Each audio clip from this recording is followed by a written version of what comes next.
Flash, I do buckaroos. How the heck are you? I'm going to be Tom the Beer Whisperer for the purposes of this video. Yeah, being back from vacation. Tuesdays is always off because that's the one day of the week we're closed. The rest of the days, anything can happen. Anything can happen, man. So I'm having issues trying to plan things because my schedule keeps changing on me. But nevertheless, we persevere. But Tuesday is the given, so I like to get on here Tuesday when I can do a 2-for with the cocktails and the beer, and I may do another one later. We'll get that adjusted, and we're back in business. All righty. No, I'm really not in this little pub. I just thought it'd make a nice background. That set a mood, man. So I got two IPAs. One from Brewdog. It's at the Brewdog Hotel it says Columbus Dog Tap, but it's really south of Columbus in Canal Winchester. So Brewdog Wingman. This one's 9.5%. Wow, I didn't realize it was that big. It's a big one, man. Tropical Storm Imperial IPA. I drank part of one yesterday. I shared one with a friend yesterday, so I thought I'd drink a whole one with you.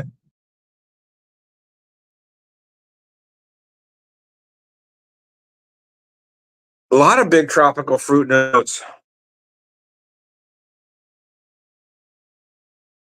Almost rather sweet on the nose.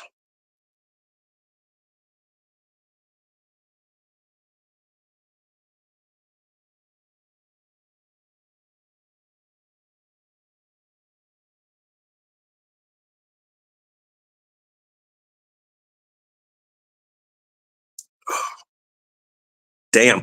Wow. Yeah, that's what I noticed yesterday was that, yeah, they hide that 9.5% extremely well. So I drank half of one yesterday and went, whoa, man.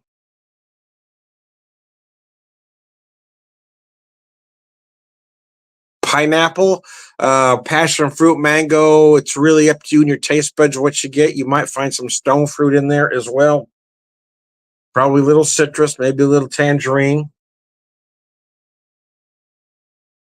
But tropical fruit is definitely the star.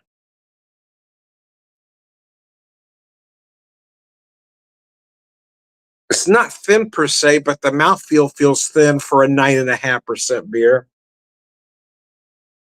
Yeah, that's man. You don't taste that alcohol at all. That's rather scary.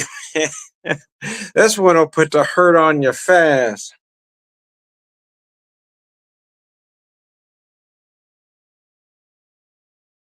Wow. Oh, it is tasty though. A perfect summer IPA as we leave summer behind. But we're still having some warm days here in the Ozarks. It was about mid to high 70s today.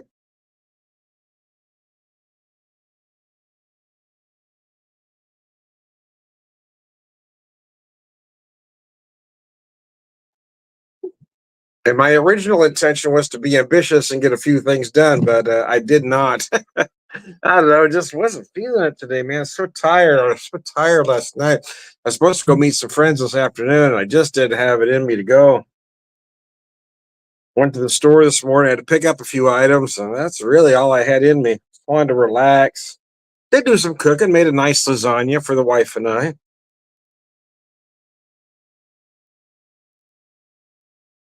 Tend to go heavy on the cheese, so I might not shit for a week, but that's another problem.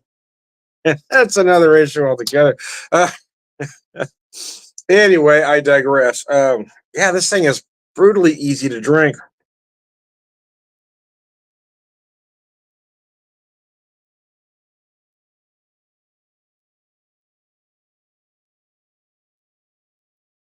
Reminds me of the tropical fruit punch in the little cans we used to drink as kids. That's what it reminds me of. With alcohol in it.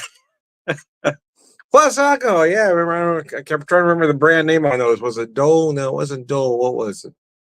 Ah, it's driving me crazy now. I got I don't know, little 5 or 6 ounce cans. Had that little, little deal you just pulled off.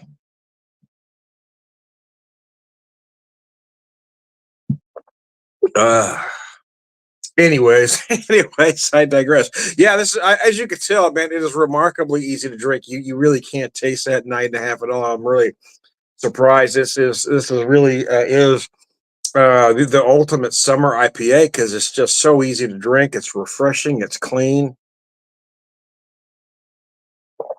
For those of you that love your beers to taste like fruit, well, here you go. I'm kind of an old school guy. I like my beer to taste like beer, but I can't say anything bad about this one. I don't feel like it's flawed in any way. It's done well. It's going to be all about preference at this point, whether you like a beer like this or not. Is it one I would buy often? The truth is, I would probably, if it was available in my neck of the woods, I would probably buy it all summer long because it's delightful, man. It is. That's really delightful. Kind of surprised me, but I did enjoy myself at BrewDog, baby. You think having a bar right there, I would use it more often, but I probably only used it 3 of the 5 days. Partly because I had so much beer up at the in the room with me, it just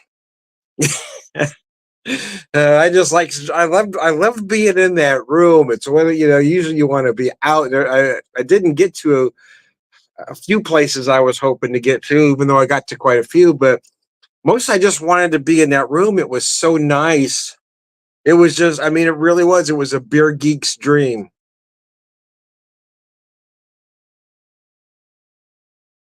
There was a little record player in there with, they said all the artists were from Ohio. So I played some tunes. I had the garage door open where I could look out into the barrel room there and wave at people as they walked around.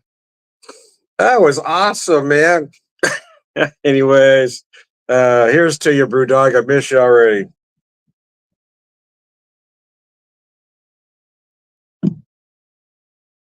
All right, beer number two, Masthead out of Cleveland. I didn't get to this brewery, but I did find the beer at that Jungle Gyms in Cincinnati. That's where I picked it up. Midwest Red IPA. You don't see a lot of red IPAs these days. There was a time they were very popular, but not so much anymore. A lot of that's the malt. Folks don't want malt in their IPAs anymore. This one's at 7.1%, 60 IBUs, Midwest Red India Pale Ale, Masthead out of Cleveland, Ohio. We didn't get up to Cleveland. It was about 2.5 hours, I think, north of where we were, more or less. But we done so much driving to get there. I know at one point, hey, Gabriel, how are you, man? I'll post your comment. Uh, at one point, we kind of considered doing something like that, but it was just a lot of driving. And there were just so many things for us to do right where we were that we knew we weren't going to get to all of it. Excuse me. And part of that is because my wife and I had never been to that part of the country before. So there was just no way. There was no way we were going to get it all in. So I wasn't focused on trying to do everything because I knew it just wasn't going to happen. And try to relax and enjoy the vacation. And that was part of it too. I spent several hours in my room there at the doghouse where I could have been out doing things, but I wouldn't have been. I was there relaxing, enjoying my vacation. So that was the trade off.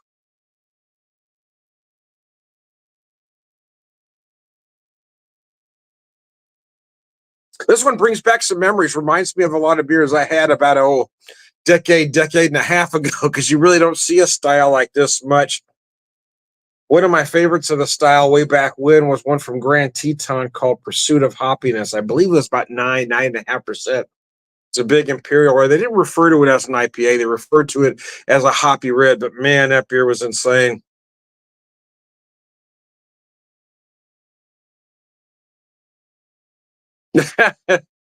Yeah, no, it's freezing here. No, it's not. I'm gonna post your comment, man. Gabriel says you have the fireplace on. Is it cold in Springfield? No, it's just a background. Gabriel, I'm not in this nice little British style pub you see behind me. Just trying to set a mood. I'm in my living room, in front of my television set. No, we don't have the fireplace on. Just trying to create a mood. Not trying to fool anybody. But we are at the pub with the beer whisper, so just trying to create a mood here.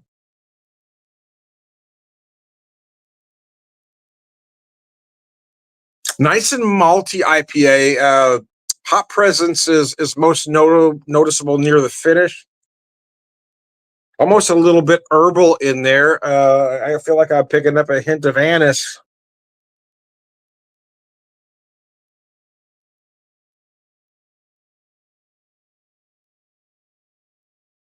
A little bit of a citrus hop finish there. It's nice. A big change of pace from the from the first one I had, man. That one was all fruit all the time. Anyways, I digress. Oh,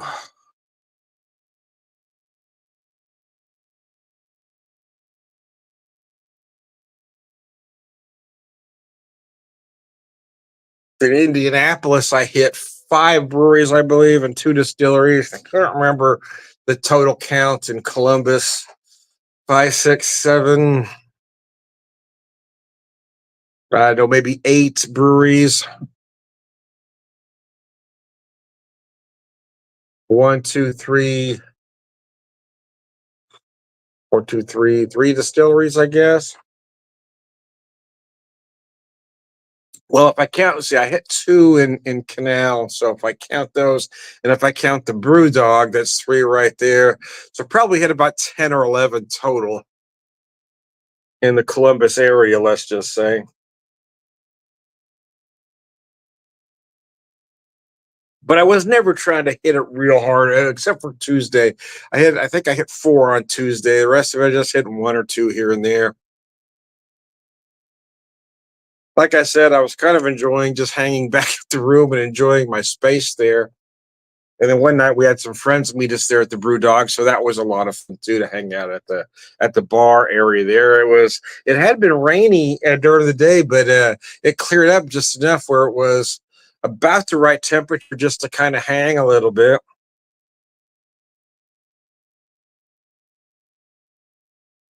Oh,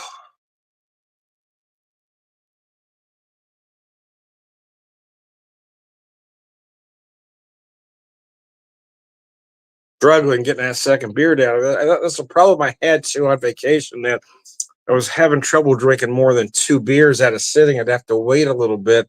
It's one reason I didn't do a lot of just brewery hopping one right after the other because it was a bit of a struggle.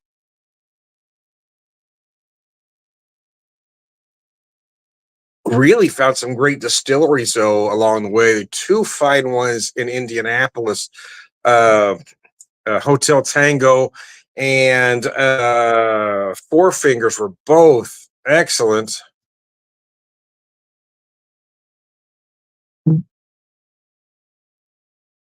Yeah, yeah, you're always excessively hot in Arizona. Yeah, yeah, we were about mid 70s here today in the Ozarks,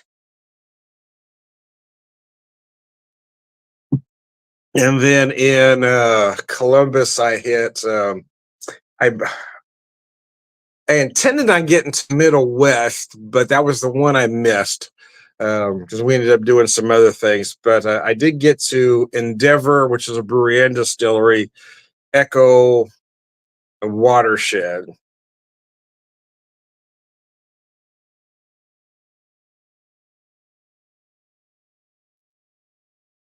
And then I hit one distillery on our way home as we were headed home between Evansville and St. Louis on the Neely family distillery. That was I bought three products just kind of blind, didn't do any tasting there. Just decided I was just going to buy stuff since I was there. I've opened two of those three products, and those two are just so amazing. I'm kind of was at the time I was going, oh my god, I'm spending a lot of money blindly. But boy, tasting those two products, I wish I would have bought one of everything they had. They're really good, man.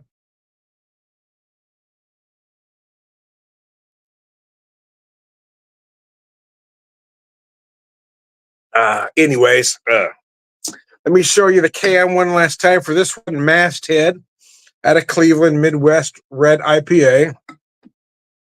Let me show you the can for the first one I had. That was the Wingman from Brewdog. So Tropical Storm Imperial IPA at 9.5. Man, this thing is brutal good. You don't taste that alcohol at all. It's a creeper, man. Anyways, I digress. But I digress, man.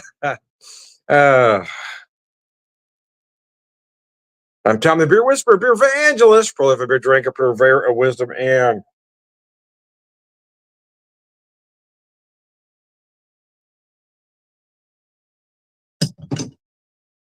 mercy, Percy. All right, good guys, Slanche. Hey, Gabriel, thanks for tuning in, man.